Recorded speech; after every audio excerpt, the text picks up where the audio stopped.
The candles had barely been lit when Isabella Hartley felt her heart pounding so hard she was sure the guests standing near her could hear it.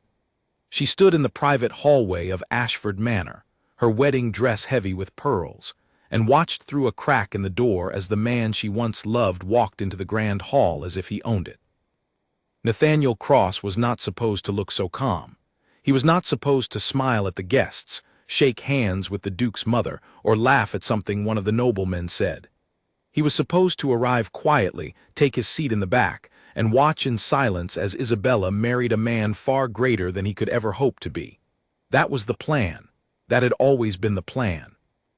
But nothing about tonight was going the way Isabella had imagined. 3 months earlier, when Duke Alexander Whitmore had asked for her hand in marriage, Isabella had felt something she rarely allowed herself to feel: complete and total victory.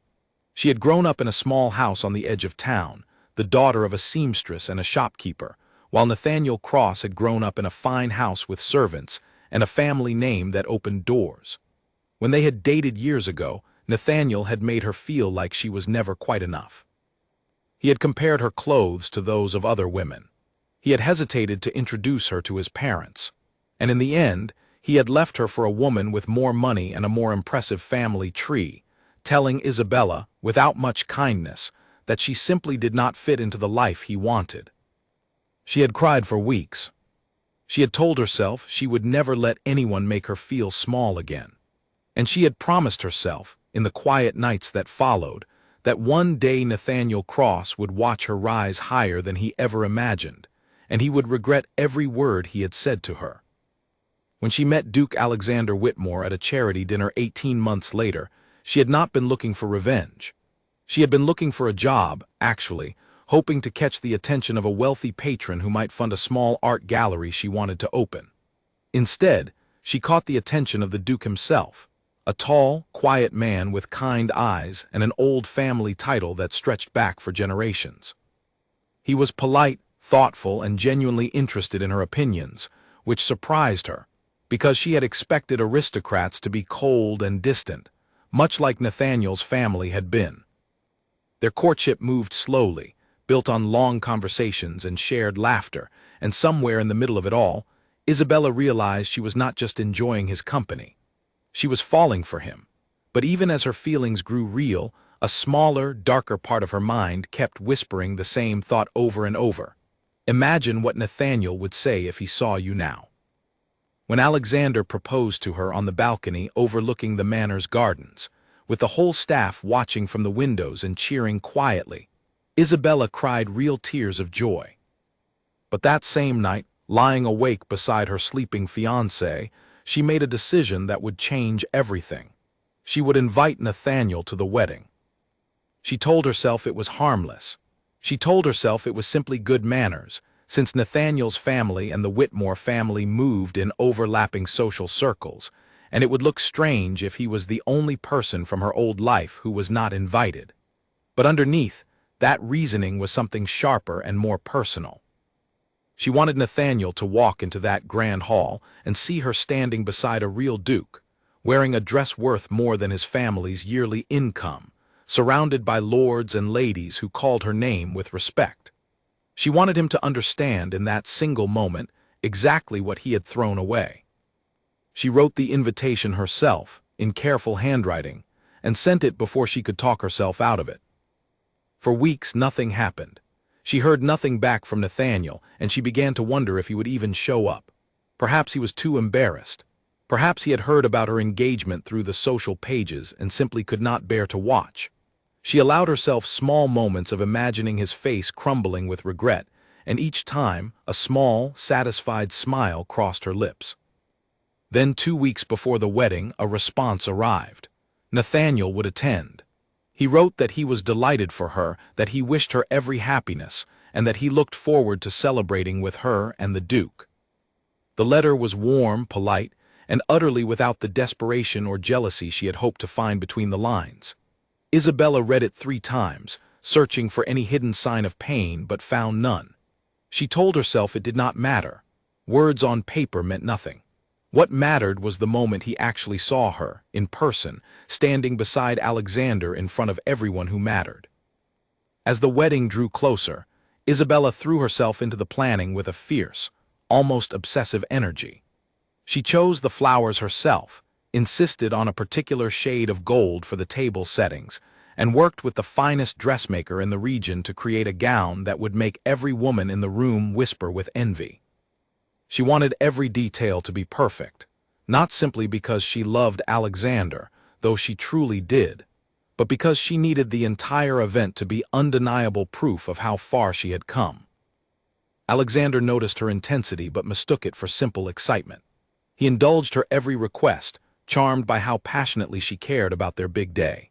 He had no idea that behind her radiant smile, Isabella was rehearsing in her mind the exact expression she would wear when she first spotted Nathaniel in the crowd. Confident, untouched, slightly amused as if his presence meant nothing to her at all, even though every part of her had been waiting for this moment for years. What Isabella did not know, what she could not possibly have known, was that Nathaniel Cross was no longer the same man who had once broken her heart. In the years since their relationship ended, his family's fortune had crumbled after a series of failed investments, and the easy confidence he once wore like a fine coat had been replaced by something quieter and more thoughtful. He had spent those years rebuilding his life from almost nothing, working jobs he never imagined he would need to take, learning humility in ways he never expected. The proud young man who once dismissed Isabella for not fitting into his world had been humbled by a world that no longer cared about his family name. And there was something else Isabella did not know, something far more important than any of that. Something that would unravel everything she believed about her carefully planned moment of triumph, the very night it was set to happen. Duke Alexander Whitmore and Nathaniel Cross were not strangers. Years before Isabella had ever met either of them, Alexander and Nathaniel had grown up together, in the way that children of neighboring estates often do, spending long summers riding horses through the same fields and sharing secrets under the same old oak tree behind the Whitmore stables. Their friendship had faded over time, as friendships often do when life pulls people in different directions, but it had never truly been forgotten.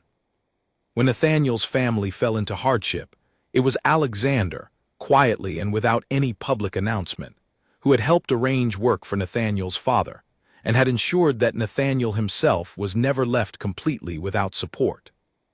Neither man had ever mentioned this connection to Isabella. Alexander assumed, reasonably, that his fiancée's ex-boyfriend was simply someone from her past who no longer mattered, a man whose name occasionally surfaced in old stories she told about her younger years. He never imagined that the young man she described with quiet bitterness was the very same Nathaniel Cross he had known since childhood. And when Isabella first mentioned Nathaniel's name months earlier, in an offhand comment about people she wanted to invite to the wedding, Alexander had simply nodded, distracted, never connecting the name to his old friend until it was far too late to matter. On the night of the wedding, standing in that hallway watching Nathaniel move through the crowd with quiet ease, Isabella had no idea that the two most important men in her story already shared a history that stretched back long before she ever entered either of their lives. She had built her entire plan for revenge around the assumption that Nathaniel would be an outsider in that room, uncomfortable and out of place among people who knew and respected the Whitmore family. Instead, he was being greeted like an old friend by the very family she was about to marry into. She pressed her hand against the cool wood of the door, steadying herself, and told herself it did not matter. Whatever small connections existed between Nathaniel and the guests, tonight was still her night. Tonight, she would walk down that aisle, and Nathaniel would watch her become a duchess, and nothing he said or did could take that moment away from her. She smoothed the front of her dress, took a slow breath, and reminded herself of every reason she deserved this happiness. She had worked hard for it. She had endured heartbreak and humiliation, and she had come out the other side stronger, more determined, and finally about to receive everything she had once been told she could never have. But as the string quartet began to play the first notes of the processional music, and as Isabella took her first step toward the doors that would open into the grand hall, a strange feeling crept into her chest. It was not the excitement she had expected. It was something closer to dread, though she could not explain why. She glanced once more through the gap in the door and saw Nathaniel turn, as if sensing her gaze, and looked directly toward the hallway where she stood hidden. For a brief moment, their eyes seemed to meet, even through the narrow gap in the wood. He did not look nervous. He did not look bitter. He looked, strangely, like a man who knew something she did not. Isabella's stomach tightened. She pushed the feeling aside, lifted her chin, and reminded herself one final time why she had brought him here in the first place. This was her moment of triumph, carefully planned and long overdue. Whatever secrets the night still held, she told herself, they could not possibly be enough to take that away from her. The doors began to open. The doors opened fully, and Isabella stepped into the grand hall of Ashford Manor on the arm of her father, who trembled slightly with pride at the sight of the room before them. Hundreds of candles lined the walls, their light catching on gold trim and crystal glasses, and rows of guests turned as one to watch her walk down the long aisle toward the altar where Alexander waited. For a moment, everything else fell away. Isabella saw only her fiancé standing tall in his formal coat, his eyes bright with emotion as he watched her approach. Alexander's expression was so full of genuine affection that Isabella felt her earlier nerves begin to melt, replaced by something warmer and more honest. Whatever games she had planned for tonight, whatever satisfaction she hoped to feel when Nathaniel watched her marry a duke, none of it mattered as much as the simple truth that she loved this man walking toward her future. But as she passed the third row of guests, she felt eyes on her from the side, and she could not stop herself from glancing over. Nathaniel stood near the aisle, dressed in a simple but well-fitted coat, his expression calm and pleasant as he watched her pass. He offered her the smallest, most respectful nod, the kind of gesture one might give an old acquaintance rather than someone who had once shared years of their life together. There was no jealousy in his eyes, no longing, no regret.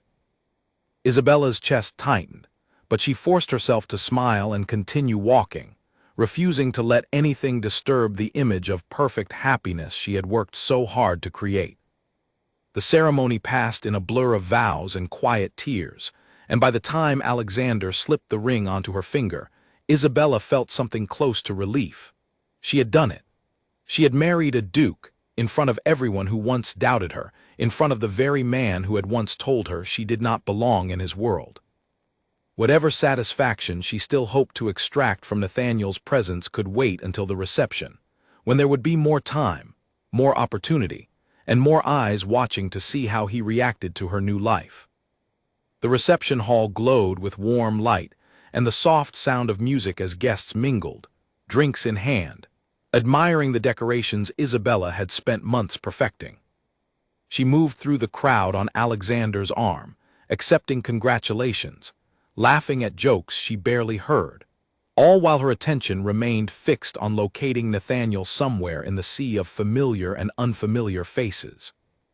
She found him near one of the tall windows, deep in conversation with Alexander's mother, Lady Margaret Whitmore, a woman known throughout the region for her sharp wit and even sharper judgment of character. Isabella's stomach dropped slightly at the sight of the two of them speaking so comfortably, but she told herself it meant nothing. Lady Margaret was simply being polite to a guest, as any proper hostess would. Still, curiosity pulled at her, and when a brief lull in the receiving line gave her a moment of freedom, Isabella made her way toward the window, determined to finally have her moment with Nathaniel, the one she had rehearsed so carefully in her mind. As she approached, she overheard the tail end of their conversation. "It has been far too long since we last spoke properly," Lady Margaret was saying, her voice warm with genuine affection. "Your father would be proud to see how far you have come, Nathaniel. Alexander speaks of your childhood friendship often, you know. He always said you were the only boy brave enough to challenge him at archery." Isabella froze mid-step, her polite smile faltering for just a moment before she caught herself. Childhood friendship.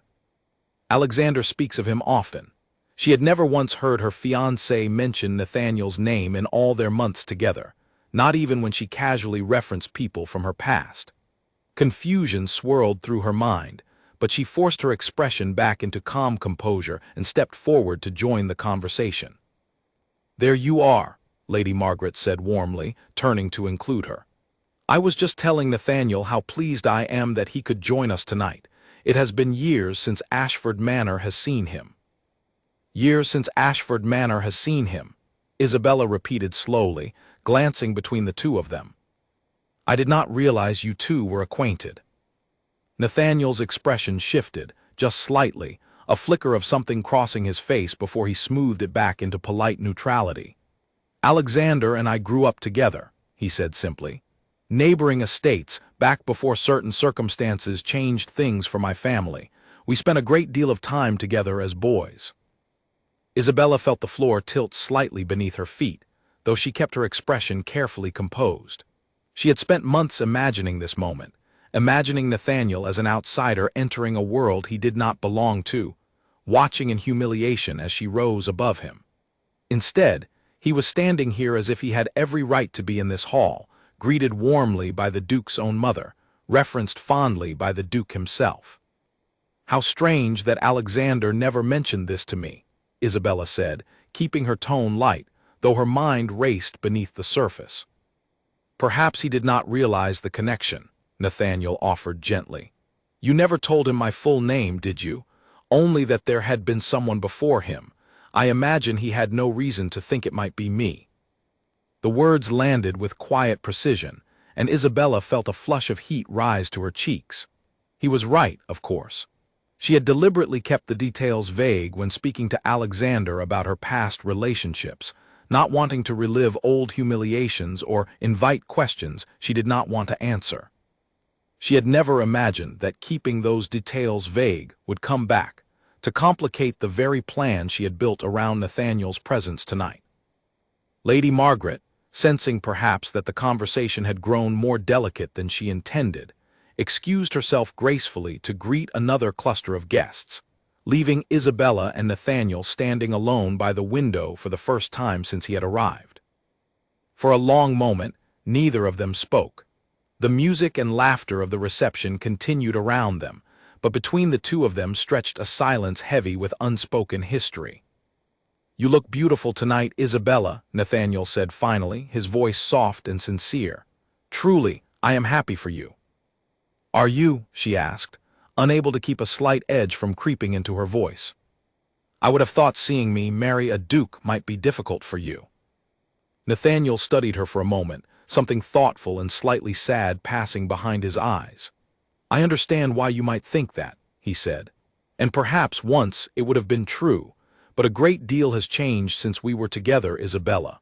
I am not the same man I was back then, and I suspect, watching you tonight, that you are not entirely the same woman either." His words unsettled her more than she wanted to admit.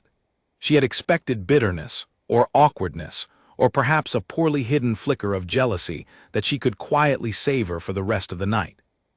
Instead, she found herself facing a version of Nathaniel that felt entirely unfamiliar, calm and self-assured in a way that had nothing to do with wealth or status. "What happened to your family?" she asked, her curiosity overtaking her carefully planned composure. "I heard rumors years ago, but I never knew the full story." Nathaniel's jaw tightened slightly, and for the first time that evening, a shadow of genuine pain crossed his features. "My father made poor investments," he said quietly. "We lost nearly everything within the span of 2 years. The house, most of our savings, the connections we once relied upon. It was a difficult time, and I will not pretend otherwise." Isabella felt an unexpected pang of sympathy, quickly followed by confusion at her own reaction.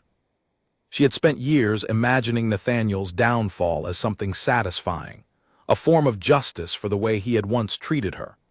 But hearing him speak so plainly about genuine hardship, watching the quiet dignity with which he carried that pain, she found it difficult to summon the triumphant feelings she had expected. "I am sorry to hear that," she said, and found to her own surprise that she meant it. Nathaniel offered her a small, grateful smile. "Thank you. Though I will say those years taught me a great deal. I learned what truly matters and what does not. I learned that titles and money, while pleasant, are not the foundation of a good life. I wish I had understood that sooner, back when we were together. Perhaps things might have been different between us." The reception continued around them, oblivious to the quiet reckoning taking place by the window. And across the room, Isabella caught sight of Alexander watching her from a distance, his expression curious but not concerned, clearly wondering what conversation had captured his new wife's attention so completely. She excused herself from Nathaniel with a polite nod, her mind spinning with questions she had not anticipated needing to ask. As she made her way back toward Alexander, weaving through clusters of well-wishing guests, she found herself replaying Nathaniel's words over and over, searching for the satisfaction she had expected to feel and finding, instead, only a growing sense of unease.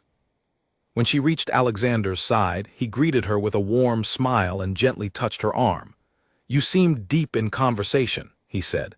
"Everything all right?" Isabella hesitated, choosing her words carefully. "I did not realize you and Nathaniel Cross knew each other," she said finally, watching his reaction closely. Something shifted in Alexander's expression, a flicker of realization passing behind his eyes. "Nathaniel Cross," he repeated slowly. "Wait, the Nathaniel you invited tonight, is he the same Nathaniel from Fairview Estate, the one I grew up with?" "Apparently so," Isabella said, forcing a light laugh that did not quite reach her eyes. "Small world, isn't it?" Alexander's brow furrowed slightly, though he did not seem alarmed, only thoughtful. "I had no idea," he said. "You never mentioned his surname before. I would have said something had I known. We were close once, though we lost touch after his family's troubles began. I always wondered what became of him." Isabella nodded, though her mind was racing far ahead of the conversation, already anticipating complications she had not planned for. If Alexander and Nathaniel shared history, if there was genuine warmth and old friendship between them, then her careful plan to use Nathaniel as a symbol of her triumph had already begun to unravel in ways she could not fully predict. She glanced back across the room, where Nathaniel stood speaking with a small group of guests, his laughter carrying faintly over the music. He looked, she realized with growing discomfort, entirely at home in this world she had once believed he was excluded from. The evening continued, filled with dancing, toasts, and the joyful chaos of celebration, but beneath the surface, Isabella felt the first true cracks forming in the plan she had built so carefully. She had wanted this night to be a testament to how far she had risen above the boy who once made her feel small. Instead, she found herself increasingly uncertain about what tonight would actually reveal, not about Nathaniel, but about herself, and about secrets she had not anticipated coming to light. As the band began a new song, and Alexander pulled her gently toward the dance floor for their first dance as husband and wife, Isabella caught one final glimpse of Nathaniel watching them from across the room.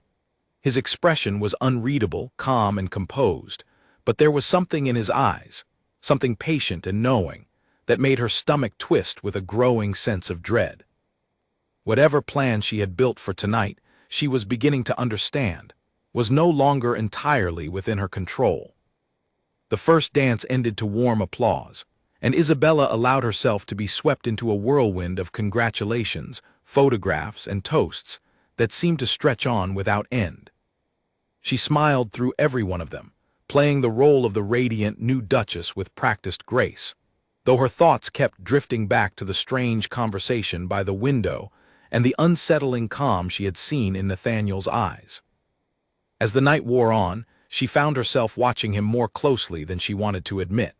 He moved through the reception with quiet confidence, speaking easily with lords and merchants alike, never once seeking her out or drawing attention to himself. It was as though he had come to the wedding not to witness her triumph, nor even to reconnect with an old friend, but for some other purpose entirely, one Isabella could not yet name. She tried to push the thought away. Tonight was supposed to be about her happiness, her victory, her long-awaited proof that she had built a life far beyond anything Nathaniel had once told her she deserved. She refused to let old insecurities creep back in and ruin the evening she had spent months planning. But fate, it seemed, was not finished testing her composure. Near midnight, as the crowd thinned and the older guests began retiring to their carriages, Isabella slipped away from the main hall to find a quiet moment alone. Her feet ached from hours of dancing, and her mind felt heavy with too many unanswered questions. She made her way toward the manor's private library, a room she had always found peaceful during her visits, hoping for a few minutes of solitude before returning to the celebration. She did not expect to find Alexander already there, standing near the tall windows with a glass of wine in his hand, staring out at the moonlit gardens with an expression she had never seen on his face before. It was not anger, exactly, nor sadness, but something closer to quiet contemplation, as though he were working through a difficult puzzle in his mind. "Alexander," she said softly, stepping into the room, "is everything all right?" He turned to her, and for a moment something flickered across his face before he composed himself into a gentle smile. "Everything is fine," he said. "I simply needed a moment to myself. It has been a long day, filled with more emotion than I expected."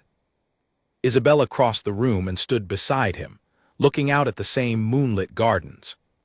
"I know the feeling," she admitted. "Today has been overwhelming in ways I did not anticipate." Alexander glanced at her, his expression thoughtful. "May I ask you something, and I hope you will answer honestly?" Her stomach tightened, but she nodded. "Of course." "Why did you invite Nathaniel tonight?" he asked, his voice gentle but direct. "You never mentioned him before, not once in all our months together, and yet you took the time to send him a personal invitation. I am not upset," he added quickly, seeing the flicker of alarm cross her face. "I am simply curious. It seems like an unusual choice, given how little you spoke of your past relationships." Isabella's mind raced, searching for a way to answer that would not reveal the full, uncomfortable truth of her motivations. She could not tell him that she had invited Nathaniel out of a desire for revenge, that she had spent months imagining his humiliation as a form of justice for old wounds. Such an admission felt suddenly small and unworthy of the man standing beside her, a man who had shown her nothing but kindness and respect since the day they met. "He was someone important in my past," she said carefully, choosing her words with great care. "I suppose I wanted him to see that I had found happiness, that things worked out well for me, despite everything." Alexander studied her for a long moment, his expression unreadable. "That seems like a fair enough reason," he said finally. "Though I confess, watching the two of you speak earlier, I sensed there was more history between you than a simple past relationship. Nathaniel seemed rather protective of you, in his own quiet way." "Protective?" Isabella repeated, surprised. "What do you mean?" Alexander hesitated, as though weighing whether to share something. "When I spoke with him briefly earlier this evening, before the ceremony began, he made a point of telling me how fortunate I was to have found you. He spoke of you with genuine admiration, Isabella. He said you deserved every happiness this life could offer, and that he hoped I understood what a remarkable woman I was marrying." Isabella felt her chest tighten, with an emotion she could not immediately identify. She had expected bitterness from Nathaniel, or perhaps a carefully hidden jealousy that she could quietly enjoy witnessing. Instead, she was hearing secondhand that he had spoken of her with genuine warmth and respect, praising her to the very man she had married in an attempt to make him feel small. "That does not sound like the Nathaniel I remember," she admitted quietly. "People change," Alexander said simply. "Sometimes for the better, sometimes through circumstances beyond their control. From what little he shared with me tonight, it sounds as though he has faced considerable hardship in recent years. Whatever difficulties existed between the two of you in the past, I suspect the man standing in our reception hall tonight is not the same man who hurt you all those years ago." Isabella said nothing, her thoughts tangled and uncertain. She had built her entire plan around a version of Nathaniel that no longer existed, and now she found herself facing the uncomfortable reality that her carefully orchestrated moment of triumph had been aimed at a ghost, a memory that bore little resemblance to the man who had actually walked through the doors of Ashford Manor tonight. Before she could untangle her thoughts further, a soft knock interrupted the quiet of the library. Lady Margaret stood in the doorway, her expression apologetic but urgent. "Forgive the interruption," she said, "but Isabella, dear, there is a matter that requires your attention. It concerns your father." Isabella's heart lurched with sudden worry. Is he all right? He is fine, Lady Margaret assured her quickly. Simply a small mishap with one of the carriages. He asked that you come speak with him before he departs for the evening. Isabella excused herself from Alexander, promising to return shortly, and followed Lady Margaret out into the hallway. As they walked toward the manor's entrance, Lady Margaret slowed her pace slightly, glancing sideways at Isabella with an expression of careful consideration. "May I speak candidly with you, dear?" she asked. "Of course," Isabella replied, though a flicker of apprehension stirred in her chest. "I have known Nathaniel Cross's family for many years," Lady Margaret began. "Long before their difficulties began. His father was a good man, if perhaps too trusting in his business dealings. And Nathaniel himself, whatever mistakes he may have made in his youth, has shown remarkable character in how he handled the years that followed his family's downfall. He took work that many young men of his former station would have considered beneath them. He supported his parents through their hardship without a single complaint. I have watched him grow into a man of genuine integrity." Isabella listened, uncertain where this conversation was heading, but sensing that Lady Margaret had more to say. "I only mention this," Lady Margaret continued, "because I could not help but notice a certain tension between the two of you earlier this evening.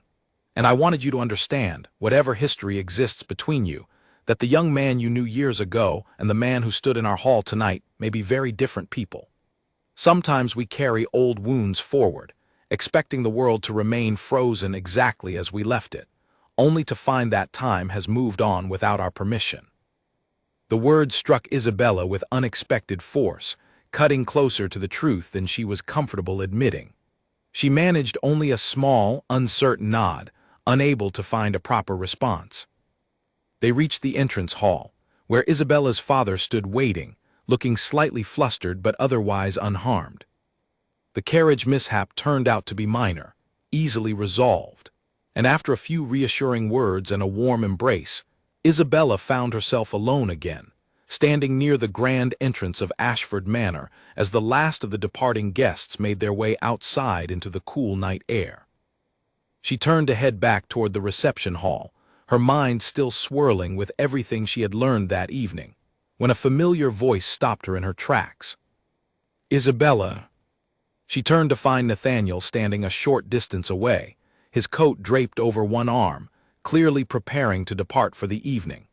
The reception hall's music drifted faintly through the walls behind him, a strange contrast to the quiet seriousness of his expression. "I wanted to speak with you before I left," he said. "There is something I think you deserve to know, though I understand if tonight is not the right time." Isabella's pulse quickened, uncertain whether she wanted to hear whatever he was about to say. "What is it?"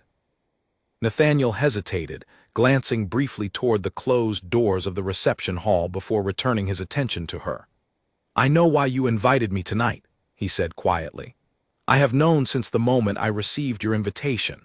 You wanted me to see you happy, to see you risen above whatever pain I caused you all those years ago. And Isabella, I understand that desire completely. I would likely have felt the same, had our positions been reversed." Isabella's cheeks flushed with embarrassment, her carefully maintained composure beginning to crack under the weight of his honesty. "I do not know what you mean," she said weakly, though the denial felt hollow even to her own ears. "You do not need to pretend with me," Nathaniel said gently. "I am not angry, nor do I hold any resentment toward you for wanting that.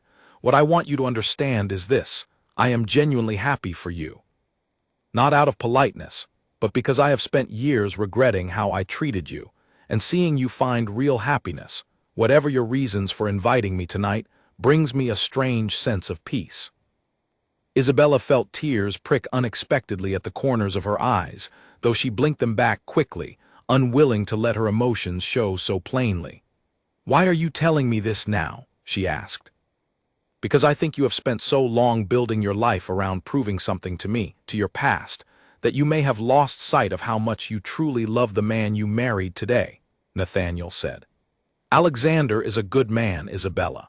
I have known him since we were boys, and I can tell you with complete certainty that his affection for you is genuine. Do not let old wounds or old grudges cast a shadow over what could be a truly happy life.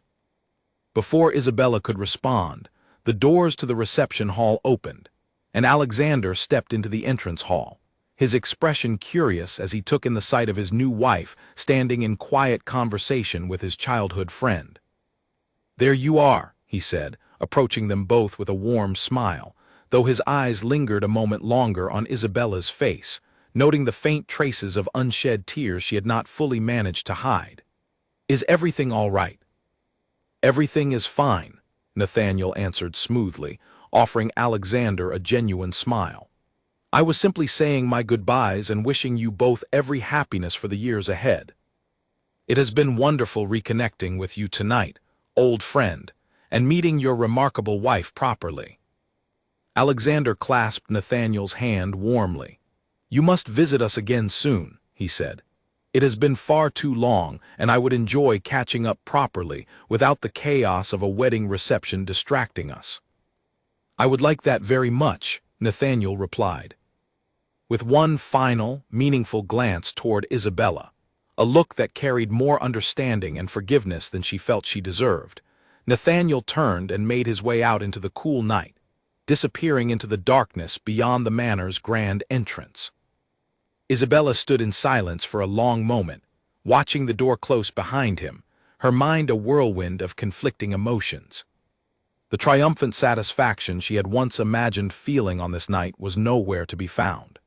Instead, she felt strangely humbled, exposed in ways she had not anticipated, as though the entire evening had stripped away a carefully constructed mask she had worn for years without fully realizing it. Alexander gently touched her shoulder, drawing her attention back to him. "You seem troubled," he said softly. "Would you like to talk about it?" Isabella looked into her husband's kind, patient eyes, and for the first time that evening, she felt the full weight of everything she had been carrying, the years of hidden resentment, the careful plans built on old pain, the desperate need to prove something to a man who, she was beginning to realize, no longer needed to be proven anything at all. "Perhaps," she said quietly, "there is something I should tell you, about tonight and about why I truly invited Nathaniel here." Alexander took her hand gently in his expression patient and understanding.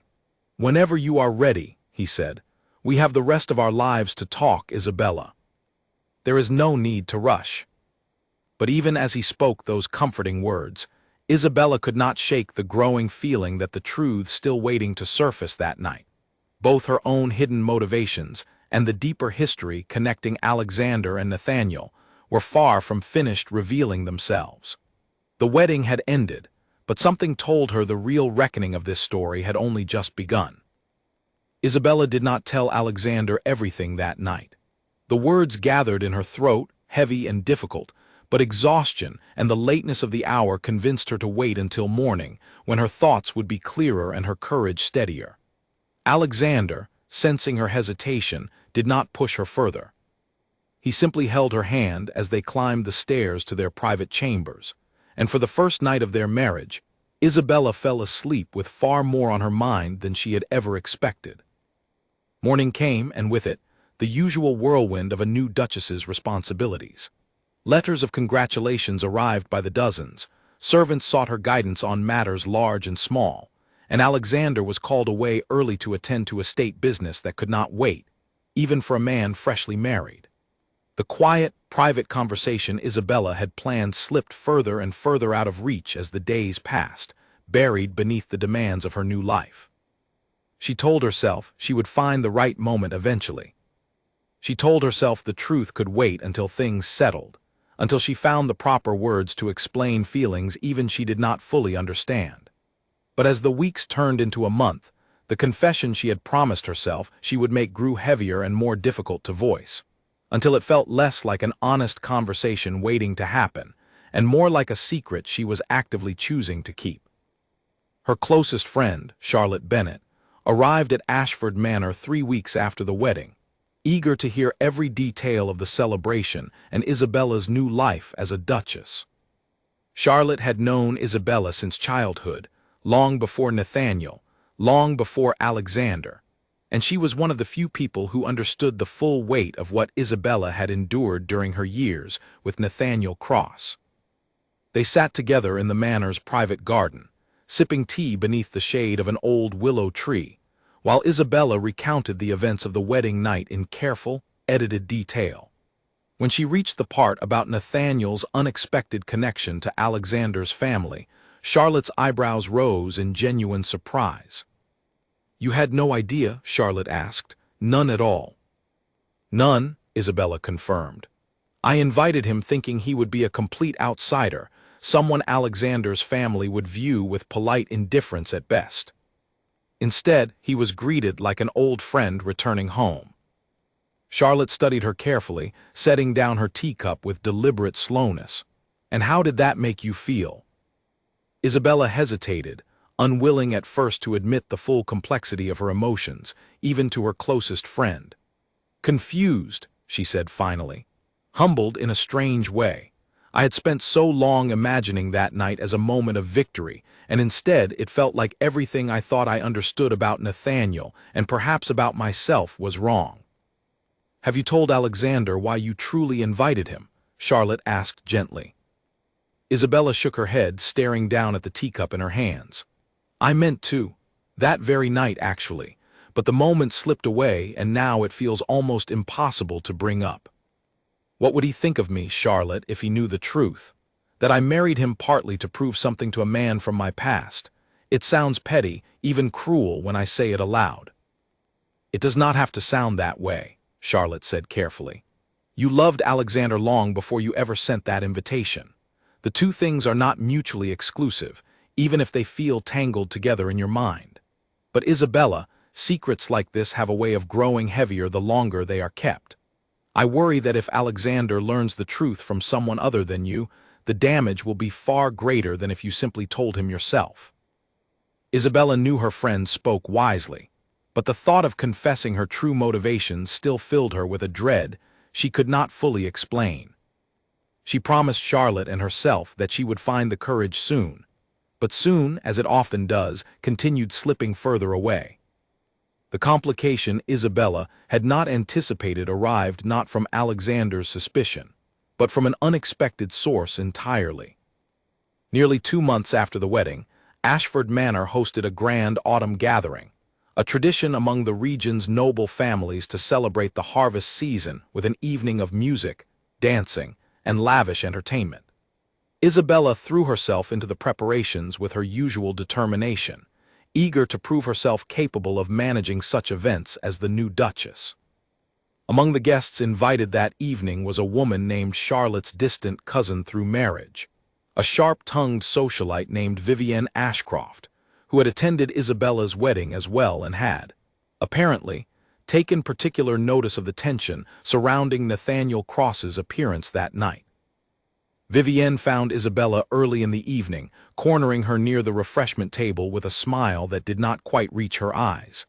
"Duchess Isabella," she said sweetly, "how wonderful to see you again. I must say, your wedding was the talk of the season, though I confess I found myself rather curious about one particular guest." Isabella's stomach tightened, sensing danger in the woman's carefully casual tone. "Oh," she replied, keeping her voice light. "And who might that be?" "Nathaniel Cross, of course," Vivienne said, watching Isabella's reaction with obvious interest. "I could not help but notice how close you seemed with him despite your recent marriage. Old friend was he, or something more?" "He is an old acquaintance," Isabella said carefully. "Nothing more." Vivienne's smile widened slightly, unconvinced. "How curious, then, that you invited an old acquaintance to your wedding, and that he shares such a deep history with your husband's family. I have heard whispers, you understand, about the true nature of your past relationship with Mr. Cross. It seems rather unusual for a woman to invite a former lover to her own wedding, does it not? Unless, perhaps, there was some other motivation at play." The blood drained from Isabella's face, though she fought to maintain her composure.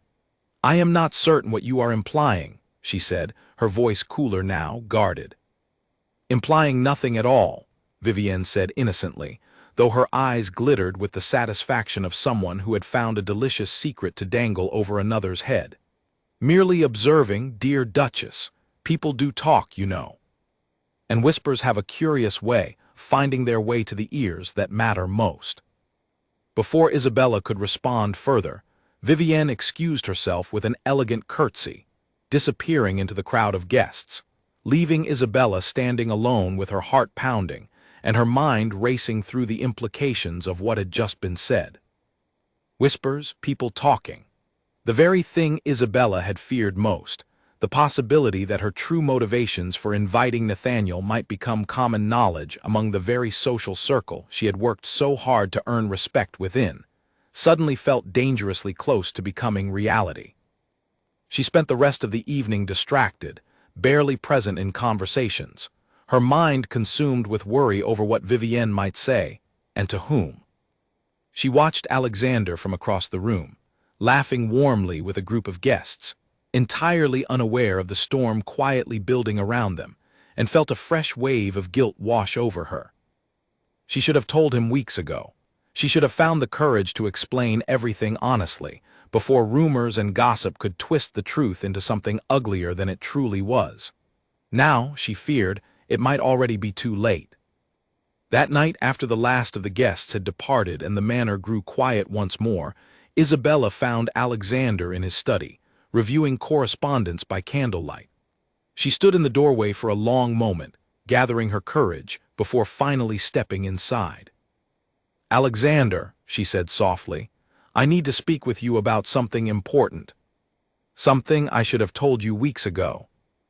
He looked up from his papers, setting them aside immediately at the seriousness in her tone. "Of course," he said, gesturing for her to sit. "What is it?" Isabella took a deep breath, her hands trembling slightly as she smoothed the front of her dress. This was the moment she had been avoiding for weeks, the confession she had promised herself and Charlotte she would eventually make. Now, with rumors already beginning to spread through their social circle, she understood there was no more time left to wait. "It concerns Nathaniel," she began, "and the true reason I invited him to our wedding." Alexander's expression grew attentive, patient, though a flicker of concern passed behind his eyes at her serious tone. "I am listening," he said quietly. Isabella took another steadying breath and began to speak, finally allowing the full truth to surface after weeks of careful avoidance. She told him everything: the pain Nathaniel had caused her years ago, the humiliation she had carried since their breakup, the desire for revenge that had quietly festered within her long after she believed she had moved past it. She told him how she had planned to use their wedding as a stage for her own quiet triumph, never imagining that Nathaniel's connection to the Whitmore family would complicate everything so completely. Throughout her confession, Alexander listened without interruption, his expression difficult to read, though Isabella could see the careful consideration behind his steady gaze. When she finally finished speaking, silence stretched between them, heavy and uncertain. "Why did you not tell me this sooner?" Alexander asked finally, his voice measured but tinged with something that sounded uncomfortably close to hurt. "I was afraid," Isabella admitted. "Afraid of what you might think of me, knowing that part of my motivation for our wedding was tangled up with old wounds, and a desire for revenge that had nothing to do with you at all." Alexander was quiet for a long moment, processing her words carefully. "I will not pretend this does not trouble me," he said finally. "Marriage should be built on honesty, Isabella, not hidden agendas, however understandable the reasons behind them might be. But I also understand pain. I understand the desire to prove something to those who once made us feel small. What troubles me more than your original intentions is that you allowed weeks to pass without trusting me enough to share the truth." "I know," Isabella said quietly, tears beginning to gather in her eyes. "I am sorry, Alexander, truly. I should have told you the very night it happened, before it had the chance to grow into something larger and more complicated." Alexander reached across the small distance between them and took her hand gently in his. "I appreciate you telling me now," he said, "even if it comes later than it should have. But Isabella, I must ask you honestly, is there anything else you have kept from me? Anything else regarding Nathaniel, or your past, that I should know before rumors and whispers reach me from other sources?" Isabella hesitated, and in that brief hesitation, Alexander's expression shifted, a flicker of genuine concern crossing his features. "There is something else, isn't there?" he asked quietly. Isabella nodded slowly, her heart pounding as she realized the full confession she had begun tonight was far from finished.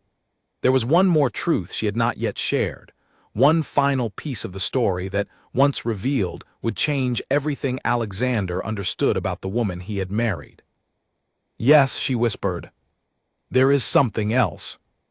Alexander waited patiently, his hand still holding hers, though Isabella could feel the tension building in the quiet study around them. She gathered her courage once more, understanding that half a confession was, in many ways, worse than no confession at all. "2 years after Nathaniel and I ended our relationship," she began slowly, "I heard about his family's financial troubles. Everyone in town was talking about it, whispering about how the proud Cross family had fallen so far so quickly. I will admit, at first, I felt a small, ugly satisfaction hearing that news. It felt like justice, in a strange way, for how he had once treated me." Alexander listened without judgment, though his expression remained carefully attentive. "But then," Isabella continued, "I made a mistake. I convinced myself that perhaps, now that he had lost his fortune and his family's status, he might finally see me differently. I thought perhaps the very things that once made me unworthy in his eyes, my modest background, my lack of family connections, might no longer matter to him now that he understood what it felt like to lose everything." She paused, her voice growing quieter with the weight of the memory. "I sought him out. I found him working at a small shipping office near the harbor, doing work far beneath what he had once imagined for himself. I do not know what I expected exactly. Perhaps some form of reconciliation, or at the very least, an acknowledgement of how unfairly he had once treated me. Instead, he was kind to me, Alexander, but firm. He told me that reaching out to him now, after everything, felt less like genuine affection, and more like an attempt to prove something to myself. He said he hoped I would find happiness eventually, but that reopening our relationship under those circumstances would not be fair to either of us." Isabella wiped at a stray tear that had escaped down her cheek. "He rejected me a second time, Alexander, gently but completely. And that rejection hurt far more than the first, because by then I had already convinced myself that I deserved some form of closure, some proof that I had value beyond what he once decided I lacked. When he turned me away again, something inside me hardened. That is when I truly began planning what happened at our wedding. Not simply out of old heartbreak, but out of a second wound I never told anyone about, not even Charlotte." The study fell silent, the only sound the soft crackle of the candle burning low on Alexander's desk. He studied her for a long moment, his expression difficult to read, before finally speaking. "Thank you for telling me," he said quietly. "I imagine that was not easy to admit." "It was not," Isabella agreed. "I am ashamed of how much of my recent life has been shaped by seeking validation from a man who clearly did not value me the way I deserved. And I am ashamed that I allowed that shame to influence decisions within our marriage, even before it truly began." Alexander was quiet for a long moment, processing everything she had shared. "I will not pretend this does not change how I understand certain things," he said finally. "But Isabella, I married you because of who you are, not because of some comparison to Nathaniel Cross or anyone else from your past. I wish you had trusted me with this earlier, but I understand why pain like that can be difficult to voice aloud. What matters now is how we move forward together with complete honesty between us." Isabella nodded, grateful beyond words for his understanding, though a small, persistent worry lingered in the back of her mind. Alexander's patience and grace tonight had eased much of her guilt, but the danger of Vivienne's gossip still loomed unresolved, a threat that neither honesty nor understanding between husband and wife could fully neutralize. That threat revealed itself sooner than either of them expected. Within days, whispers began circulating through the highest circles of society, carried from parlor to parlor with the particular relish reserved for scandal involving nobility. Isabella first noticed the change during a visit to the local dressmaker, where two women she vaguely recognized fell suddenly silent upon her entrance, exchanging knowing glances before offering falsely polite greetings. By the following week, the whispers had grown bolder. Isabella began receiving fewer invitations to smaller social gatherings, while the ones she did attend carried an undercurrent of curious, judgmental glances she had not experienced since her earliest days navigating aristocratic society as an outsider. The story, twisted and exaggerated through repeated retelling, had transformed from a simple tale of an ex-boyfriend attending a wedding into something far more scandalous. Rumors suggested Isabella had married Alexander purely out of spite, that she still harbored deep feelings for Nathaniel Cross, and that her entire marriage was built upon manipulation rather than genuine affection. Alexander, to his credit, remained steady throughout the growing storm, defending his wife whenever the gossip reached his ears directly, and refusing to entertain conversations that painted Isabella in an unfair light. But even his patience could not fully shield her from the growing weight of public judgment, nor could it undo the damage already spreading through their social circle. Isabella grew increasingly withdrawn as the weeks passed, her earlier confidence replaced by a nervous wariness whenever she attended public events. She began to dread the sight of Vivienne Ashcroft, who seemed to appear at nearly every gathering with the same sly, satisfied smile, clearly enjoying the chaos her carefully planted whispers had unleashed.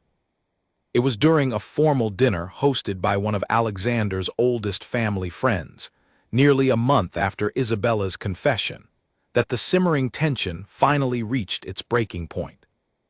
The dinner had proceeded smoothly enough through its early courses, filled with polite conversation and careful diplomacy among the region's most influential families.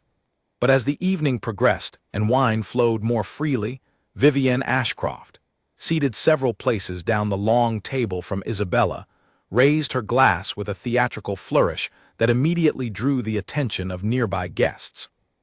"A toast," she announced, her voice carrying easily across the table, "to the Duke and Duchess of Ashford, whose marriage has proven far more interesting than any of us could have anticipated."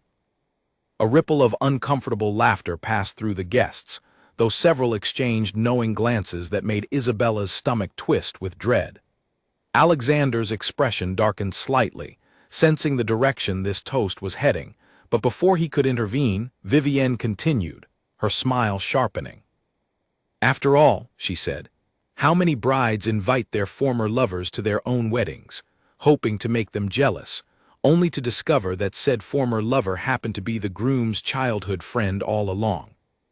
Truly, Duchess Isabella, your story deserves to be immortalized in one of those popular romance novels the ladies of town enjoy so much." The table fell into stunned silence, every eye turning toward Isabella, whose face had drained of all color. She felt Alexander stiffen beside her, his jaw tightening with barely restrained anger, though he said nothing immediately, clearly attempting to gauge the best way to defend his wife without further escalating the humiliating scene unfolding before their host's most prominent guests. "Vivienne," Alexander said finally, his voice carrying a warning edge that few dared ignore, "I believe that particular toast has run its course." But Vivienne, emboldened perhaps by the wine or simply by her own cruel enjoyment of the moment, was not finished. "Oh, come now, Alexander," she said sweetly. "Surely we can all appreciate a good story, especially one with such a delicious twist. Tell me, Duchess, did it hurt terribly, discovering that your grand plan for revenge had fallen so completely apart? I imagine it must have stung, watching your ex-lover charm the very family you married into, while you stood there realizing your carefully planned humiliation had backfired entirely." Isabella's heart pounded so loudly she was certain everyone at the table could hear it.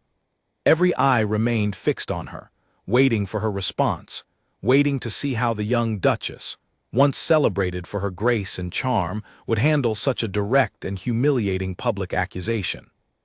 For a long, agonizing moment, Isabella said nothing at all, her mind racing through possible responses, each one feeling inadequate against the weight of the entire table's judgmental silence.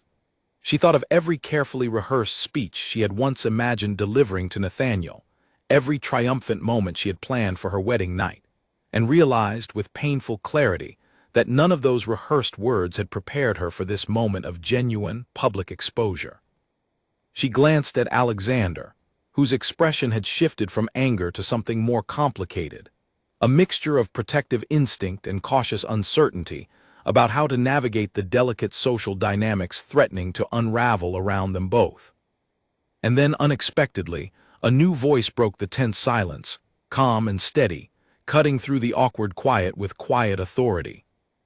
"Perhaps," the voice said, "before we continue enjoying this delicious story at the Duchess's expense, someone should ask what actually happened that night, rather than relying on second-hand whispers twisted through weeks of gossip." Every head turned toward the entrance of the dining hall, where Nathaniel Cross stood, having apparently just arrived as a late addition to the evening's guest list, his expression calm but unmistakably serious as he took in the scene before him. The room fell into stunned silence as Nathaniel walked calmly toward the table, his presence commanding attention in a way that had nothing to do with wealth or title, but with the quiet confidence of a man who had nothing left to hide. He nodded politely to the host, apologizing briefly for his lateness, before turning his full attention toward Vivienne, who had gone noticeably pale at his unexpected arrival. "Mr. Cross," Vivienne said, attempting to recover her earlier composure, "how fortunate that you could join us. We were just discussing the rather colorful circumstances surrounding the Duke and Duchess's wedding."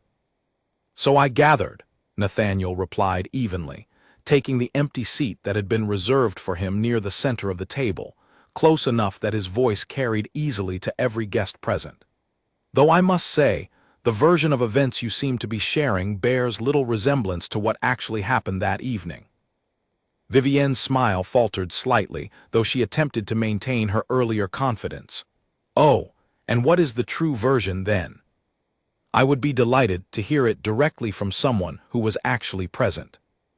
Nathaniel regarded her steadily for a moment before turning his attention to the rest of the table, addressing the assembled guests with calm, measured clarity. "Since it seems my presence tonight has arrived at a rather fitting moment, allow me to correct the record, if the Duke and Duchess will permit me to speak plainly." Alexander, still visibly tense but sensing an opportunity to finally address the swirling rumors directly, nodded once. "Please," he said, "I think we would all benefit from hearing the truth rather than continued speculation." Nathaniel took a steadying breath before continuing. "Isabella and I dated many years ago when we were both quite young and, I will freely admit, considerably less wise than we are now. I treated her poorly during that relationship. I placed far too much value on wealth, status, and family connections, qualities that meant little compared to the genuine kindness and integrity Isabella possessed even then. I ended our relationship for reasons I am not proud of, and I caused her real pain in the process." He paused, glancing briefly at Isabella, whose eyes had widened slightly at his unexpected honesty. "Years later, after my own family's fortunes collapsed, I came to understand, rather painfully, exactly what I had once taken for granted. I learned humility in ways I never expected, and I came to deeply regret how I had once treated someone who deserved far better from me. When Isabella extended an invitation to her wedding, I understood, quite clearly, that her intentions were not entirely without complication. I suspected, correctly as it turns out, that some part of her wished to show me how far she had risen beyond the limitations I once placed upon her." A few guests exchanged uncertain glances, uncertain where this admission was heading, while Vivienne watched with a growing expression of unease. "And do you know what I felt, watching her walk down that aisle toward a man who clearly adored her?" Nathaniel continued. "I felt genuine happiness for her. Not jealousy, not bitterness, but relief that she had found a life filled with the respect and affection she always deserved, and that I had failed to provide her all those years ago. Whatever complicated feelings brought her to send that invitation, the woman I saw that night was not vindictive or cruel. She was simply human, carrying old wounds that many of us carry in one form or another, wounds that occasionally shape our choices in ways we later come to regret or reconsider. He turned his gaze directly toward Vivienne, his expression hardening slightly for the first time. What troubles me far more than any complicated history between old lovers is watching someone deliberately twist that history into cruel gossip, designed purely to humiliate a woman who has done nothing to deserve such public embarrassment. Isabella made choices, certainly, choices born from old pain that many of us might understand, given similar circumstances. But nothing about her actions warrants the kind of vicious public mockery you seem intent on delivering tonight, Vivienne, at a dinner meant to celebrate friendship and community among our families. The table remained utterly silent, every guest watching the unfolding confrontation with rapt, uncomfortable attention.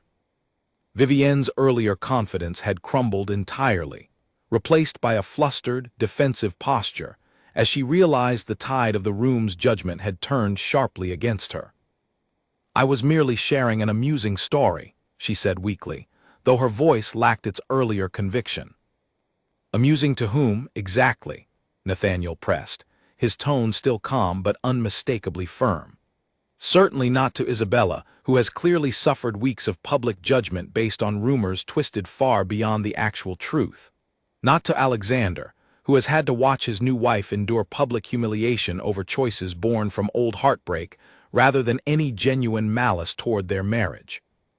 I wonder, Vivienne, whether you found similar amusement in spreading these particular whispers, because you understood exactly how much damage they might cause, or whether you simply did not consider the very real people affected by your careless words." Vivienne opened her mouth to respond, but no adequate defense seemed to present itself.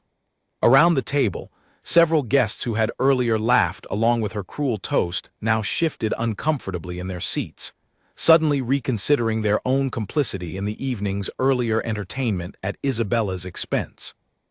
The host, clearly eager to diffuse the tension threatening to overshadow his carefully planned dinner, cleared his throat gently. "Perhaps," he suggested diplomatically, "we might move on to dessert and leave old histories where they belong in the past." The remainder of the dinner proceeded with careful, deliberate politeness, though the earlier cruel amusement had entirely evaporated from the room. Vivienne remained noticeably subdued for the rest of the evening, her earlier confidence replaced by the uncomfortable realization that her attempt to humiliate the Duchess publicly had instead resulted in her own reputation suffering considerable damage among the very social circle she had hoped to entertain. As the guests began departing later that evening, Isabella found herself standing near the manor's entrance, still processing the whirlwind of emotions the dinner had stirred within her. Nathaniel approached quietly, offering her a small, understanding smile. "Thank you," she said softly, her voice thick with emotion she had been holding back throughout the tense confrontation. "You did not need to defend me like that, especially after everything I put you through by inviting you to my wedding under such complicated circumstances." "I meant every word I said," Nathaniel replied gently. "You deserved far better than what Vivienne attempted tonight, and honestly, Isabella, you deserved better from me years ago when I first hurt you. Perhaps tonight was a small way of finally making amends, however incomplete." Isabella nodded, tears gathering in her eyes despite her best efforts to maintain composure. "I have spent so long believing I needed to prove something to you, to everyone really, about my own worth. Tonight, watching you defend me so openly, I finally understood how unnecessary all that effort truly was." "You were always worthy, Isabella," Nathaniel said quietly. "Long before any title, any marriage, any grand gesture of revenge. I simply failed to recognize that truth when it mattered most, all those years ago." Alexander approached them both, having overheard the tail end of their conversation, his expression thoughtful rather than jealous or suspicious. He extended his hand toward Nathaniel, who accepted it with genuine warmth. "Thank you," Alexander said simply, "for defending my wife tonight. I will not forget your kindness."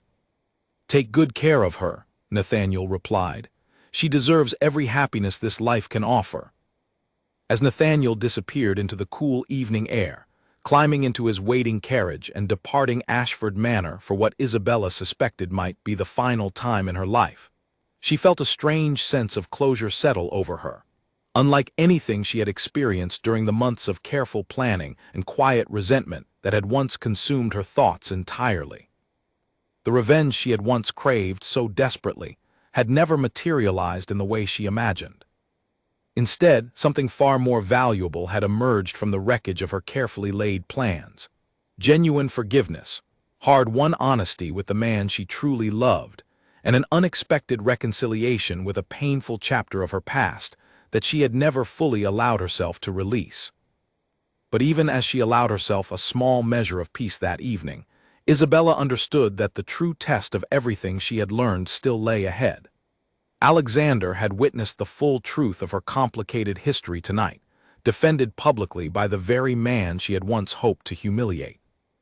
Now, alone together for the first time since the dinner's dramatic conclusion, she and her husband would need to determine exactly what kind of marriage they wished to build moving forward, armed finally with complete honesty rather than carefully guarded secrets. The carriage ride back to their private chambers passed in thoughtful silence, both Isabella and Alexander lost in their own reflections on the evening's dramatic turn of events. Once inside, away from the watchful eyes of servants and the lingering tension of the dinner party, Alexander finally spoke, his voice gentle but carrying an undertone of genuine curiosity. "I confess," he said, settling into a chair near the fireplace, "tonight revealed a great deal more about your history with Nathaniel than I had previously understood, even after our earlier conversation." Hearing him speak so openly, in front of everyone, took considerable courage.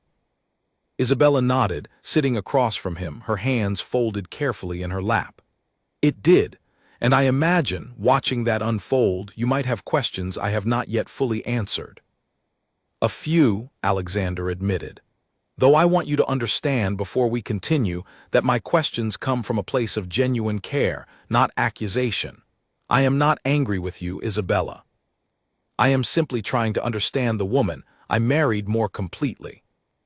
Relief washed over her at his words, though the weight of the evening's revelation still pressed heavily on her conscience. "Ask whatever you need to," she said. "I promise you complete honesty from this point forward." Alexander considered his words carefully before speaking. "Do you still harbor feelings for him? Nathaniel, I mean. Watching the two of you tonight, there was clearly a depth of history and understanding between you that extends beyond simple past acquaintance." "No," Isabella answered immediately, without hesitation.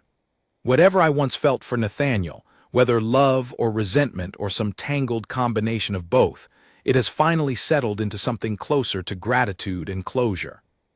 Tonight, watching him defend me so openly, I did not feel the flutter of old romantic feelings.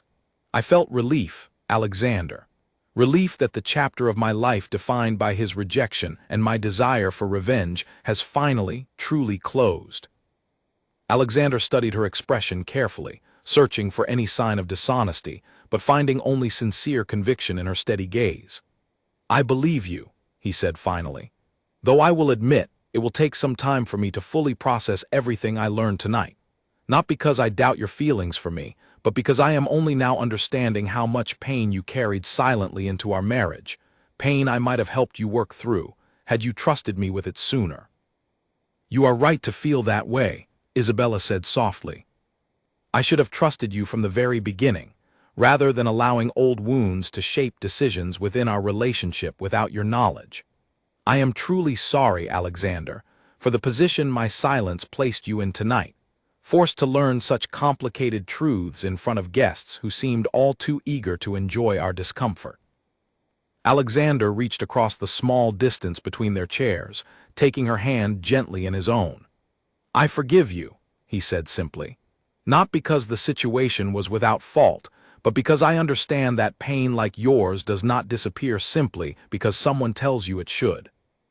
What matters most to me now is that we move forward with complete honesty, regardless of how difficult certain truths might be to share." They sat together in comfortable silence for several long moments, the crackling fire providing gentle warmth against the cool evening air. Finally, Alexander spoke again, his tone lighter, though still thoughtful. "I must admit," he said, "learning that Nathaniel and I share such deep childhood history adds an unexpected layer to this entire situation. Part of me feels genuine gratitude toward him, both for his role in my own youth and for defending you so publicly tonight, while another part of me still finds it rather strange to think that the man who once broke your heart is the same boy I once considered a close friend." Isabella allowed herself a small, tired smile. Life has a strange way of connecting people across time and circumstance, doesn't it? I never imagined, when I sent that invitation months ago, that it would lead to any of this. I thought I understood exactly how that evening would unfold, and instead, nearly everything I predicted turned out to be wrong. "Perhaps that is not entirely a bad thing," Alexander suggested gently. "Had everything gone according to your original plan, we might never have reached this point of genuine honesty between us. Sometimes the most difficult, unexpected turns lead us toward exactly where we needed to be, even if the path getting there proves considerably more painful than anticipated." Isabella considered his words carefully, recognizing the truth within them. Her carefully constructed plan for quiet revenge had failed entirely, replaced instead by public humiliation, difficult confessions, and uncomfortable confrontations she never could have anticipated. Yet somehow, through all of that unexpected chaos, she found herself sitting beside a husband who understood her more completely than she believed possible, armed finally with honesty rather than carefully guarded secrets. In the days that followed the dramatic dinner party, word of Nathaniel's public defense of Isabella spread quickly through their social circle, effectively reversing much of the earlier damage caused by Vivienne's cruel gossip. Rather than being remembered as a scheming bride who had attempted to humiliate an old lover, Isabella found herself increasingly viewed with a measure of sympathy and even admiration, as guests who had witnessed the confrontation shared their own accounts of Nathaniel's heartfelt honesty and Isabella's quiet dignity throughout the ordeal. Vivienne Ashcroft, meanwhile, found her own social standing considerably diminished in the weeks that followed. Several prominent families, uncomfortable with the memory of her cruel public toast, began quietly excluding her from smaller, more intimate gatherings, while whispers about her own questionable character began circulating in place of the rumors she had once so eagerly spread about Isabella. It seemed the very tool she had wielded so carelessly against another had, in time, turned back upon herself.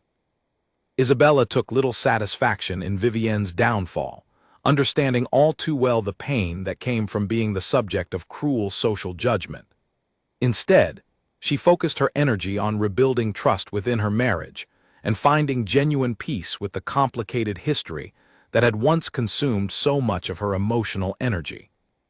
She began spending more time engaged in charitable work throughout the region, funding a small school for children from modest backgrounds similar to her own upbringing, determined to create opportunities for others that she herself had once struggled to access. Alexander supported her efforts wholeheartedly, often joining her on visits to the school, and slowly, through shared purpose and continued honest conversation, their marriage grew stronger than it had ever been during the earlier months clouded by secrets and hidden motivations. Nathaniel, true to his earlier acceptance of Alexander's invitation, visited Ashford Manor on occasion in the months that followed, though always with appropriate distance and respect for the boundaries of Isabella and Alexander's marriage. Their friendship, the one that had once connected two boys running through summer fields decades earlier, gradually rekindled into something genuine and uncomplicated, free from the earlier tension that had once surrounded Nathaniel's presence in their lives. During one such visit, nearly 6 months after the wedding, Isabella found herself alone with Nathaniel briefly in the manor's gardens, while Alexander attended to estate matters nearby. The autumn air carried a gentle chill, and fallen leaves crunched softly beneath their feet as they walked along the familiar path near the old willow tree. "You seem different," Nathaniel observed, glancing sideways at her with genuine warmth. More settled, perhaps more at peace. I am, Isabella confirmed, smiling softly. It took a great deal of difficult honesty to reach this point, but I finally feel like I understand exactly who I am, separate from any need to prove myself to you or to anyone else from my past. I am glad, Nathaniel said sincerely. You deserve that peace, Isabella, more than most people I have known. They walked together in comfortable silence for several minutes, the earlier tension and complicated history between them finally settling into something resembling genuine, uncomplicated friendship. As they reached the edge of the garden, where the path curved back toward the manor, Isabella turned to face him one final time. Thank you, she said, for everything. For your honesty that night, for your kindness despite everything that happened between us years ago, and for helping me understand that the revenge I once craved so desperately was never truly what I needed. Thank you, Nathaniel replied, for reminding me, through your own quiet strength, exactly what genuine character looks like. I only wish I had recognized it sooner, all those years ago. With that, their conversation shifted naturally toward lighter topics, and by the time they returned to the manor, joining Alexander for a warm evening meal together, the last remaining shadows of their complicated shared history had finally, fully dissolved into simple, comfortable friendship. A full year passed since the night Isabella had first watched Nathaniel Cross walk through the doors of Ashford Manor, and looking back on that evening now, she could hardly recognize the woman who had once stood trembling behind a hallway door, rehearsing expressions of quiet triumph she never truly felt. So much had changed since then, not through the grand gesture of revenge she had once imagined, but through the slow, difficult work of honesty, forgiveness, and genuine self-reflection. Ashford Manor had grown into a home filled with warmth and purpose, rather than simply grandeur and title. The small school Isabella had established for children of modest means had flourished beyond her early hopes, now educating nearly 40 students from families who could never have otherwise afforded such opportunities.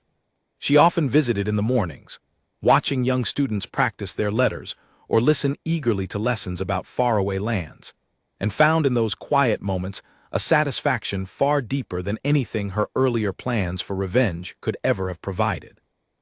Alexander, too, had grown into his role as Duke with renewed purpose, inspired by Isabella's dedication to charitable work throughout the region. Together, they expanded several initiatives across the Whitmore estates, improving conditions for tenant farmers and funding medical care for families who had long struggled without proper access to physicians. Their marriage, once threatened by hidden secrets and complicated motivations, had transformed into a genuine partnership built on mutual respect and unwavering honesty. Lady Margaret, watching her son and daughter-in-law's continued growth with evident pride, often remarked that she had never seen Alexander so genuinely content, nor Isabella so completely at ease within her role as Duchess. The whispers and rumors that had once threatened to define Isabella's early reputation within their social circle had long since faded, replaced instead by genuine admiration for her charitable efforts and quiet grace under difficult circumstances.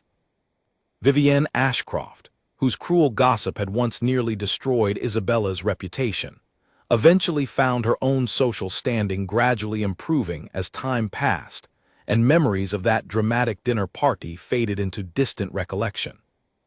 Isabella, holding no lasting resentment toward the woman who had once sought to humiliate her publicly, treated Vivienne with the same polite courtesy she extended to all her social acquaintances whenever their paths crossed at various gatherings throughout the following months.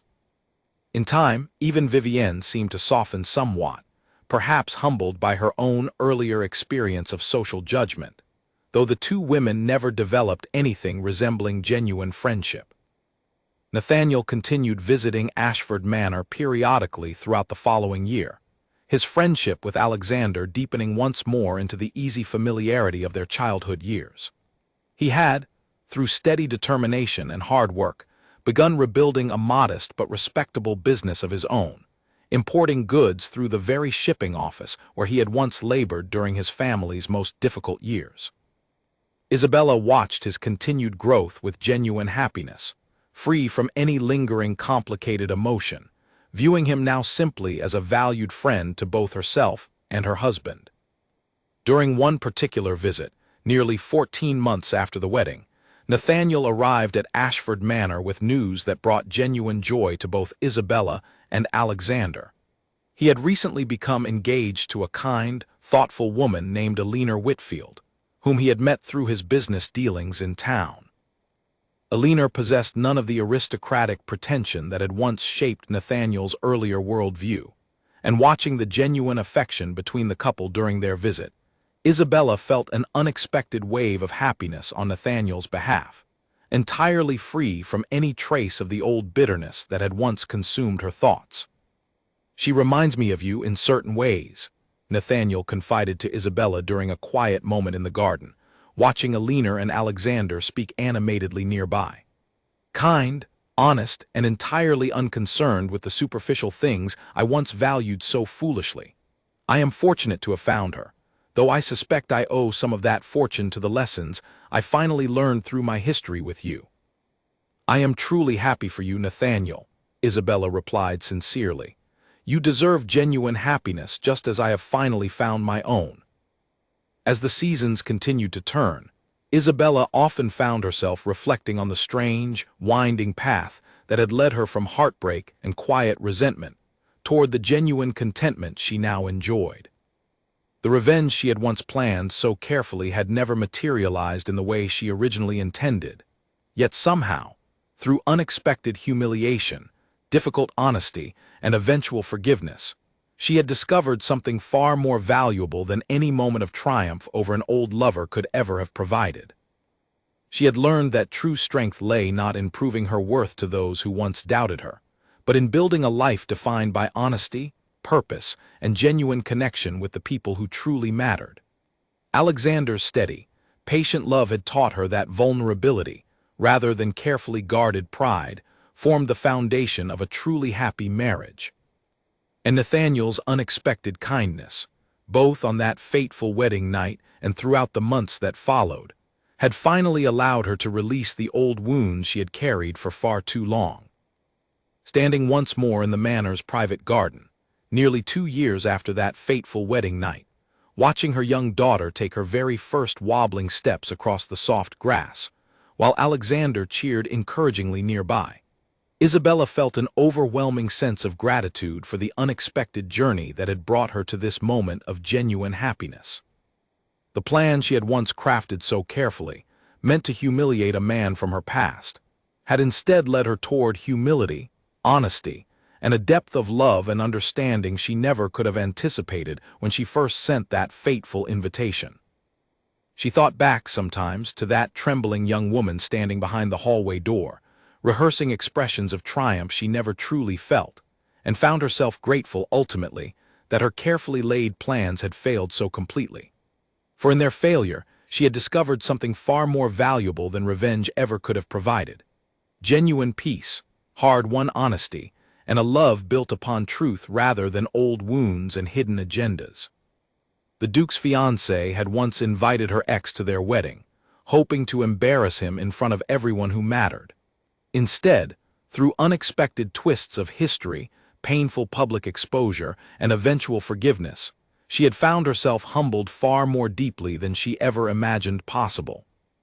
Yet from that humbling experience, she had ultimately discovered a life far richer and more genuine than any moment of quiet triumph could ever have provided, proving, in the end, that true happiness rarely comes from proving others wrong, but rather from finally becoming honest with oneself. 5 years passed, and Ashford Manor had become known throughout the region not simply for its noble lineage, but for the genuine warmth and generosity of its Duke and Duchess. The small school Isabella had founded in her first year of marriage had grown into a respected institution, educating children from every corner of the county, regardless of their family's wealth or standing. And several of its earliest graduates had gone on to pursue trades and professions that once would have been entirely closed to them. Isabella and Alexander now had 2 children, a daughter with her mother's quiet determination, and a son who had inherited his father's gentle patience. And watching them grow within a household built on honesty, rather than hidden secrets, brought Isabella a satisfaction deeper than any triumph she had once imagined achieving through revenge. She often thought, during quiet evenings by the fire, how strange it was that the very plan she had once believed would define her greatest moment of vindication had instead become the catalyst for the most painful, and ultimately the most valuable, lessons of her life. Nathaniel and Alina had married within the year following their engagement, and their friendship with Alexander and Isabella had only deepened with time. Nathaniel's shipping business had grown steadily, built not upon inherited privilege but upon the hard-earned wisdom of a man who had once lost everything and learned, through that loss, what truly mattered. He and Alina visited Ashford Manor often, their own 2 children growing up alongside Isabella's, the old wounds between the 2 families having long since transformed into genuine, uncomplicated affection. Vivienne Ashcroft, whose cruel words had once nearly shattered Isabella's reputation, eventually married a modest merchant from a neighboring town, and largely withdrew from the more prominent social circles she had once dominated with her sharp tongue. Isabella heard occasional news of her through mutual acquaintances, always delivered without malice, understanding now that Vivienne's cruelty had likely stemmed from insecurities of her own, ones Isabella no longer felt compelled to judge harshly, having learned firsthand how deeply old wounds could shape a person's choices. Lady Margaret, in her later years, often told the story of that dramatic wedding night to visiting friends, though always with great fondness and admiration rather than scandal, praising Isabella's courage in finally choosing honesty over pride, and Nathaniel's integrity in defending a woman he had once wronged. The story, once whispered through parlors as a scandal, had transformed over the years into something closer to a lesson in humility and redemption, shared not to embarrass anyone, but to remind listeners that genuine character reveals itself most clearly in moments of difficulty rather than triumph.